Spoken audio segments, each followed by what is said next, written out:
Welcome to today's market report. Wall Street stock indices closed lower on Tuesday, a day ahead of the Federal Reserve's interest rate decision, while US Treasury yields fell as investors worried the government could run out of cash after 1st of June without a debt ceiling hike. Bank stocks underperformed sharply after the weekend failure of US regional bank First Republic Bank.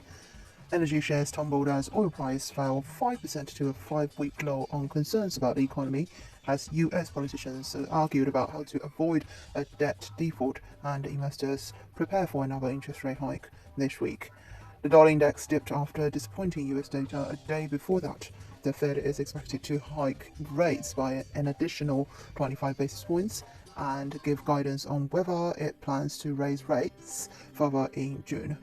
Top US Senate Republicans on Tuesday called on President Joe Biden to accept their party's debt ceiling package or make a counteroffer, while a top Democrat said the Senate might try to advance a clean debt ceiling hike next week. Trading on Tuesday reflected growing investor worries that more banks would start to show steep deposit outflows like First Republic, the third major US bank to collapse since March. Couple that with the Fed's rate decision tomorrow and with elevated levels of anxiety in financials spilling over the market in general, the debt ceiling limit is part of an elevated anxiety.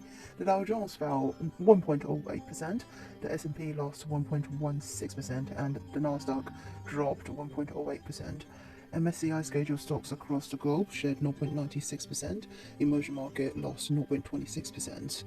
Data showed US job openings fell for a third straight month in March, even as they remained at levels consistent with a tight labor market. The Japanese yen strengthened 0.73% on the back of dollar weakness. Cable is at 124.70, euro dollar is at 110. This is today's market report. Thanks for listening. We'll see you next time.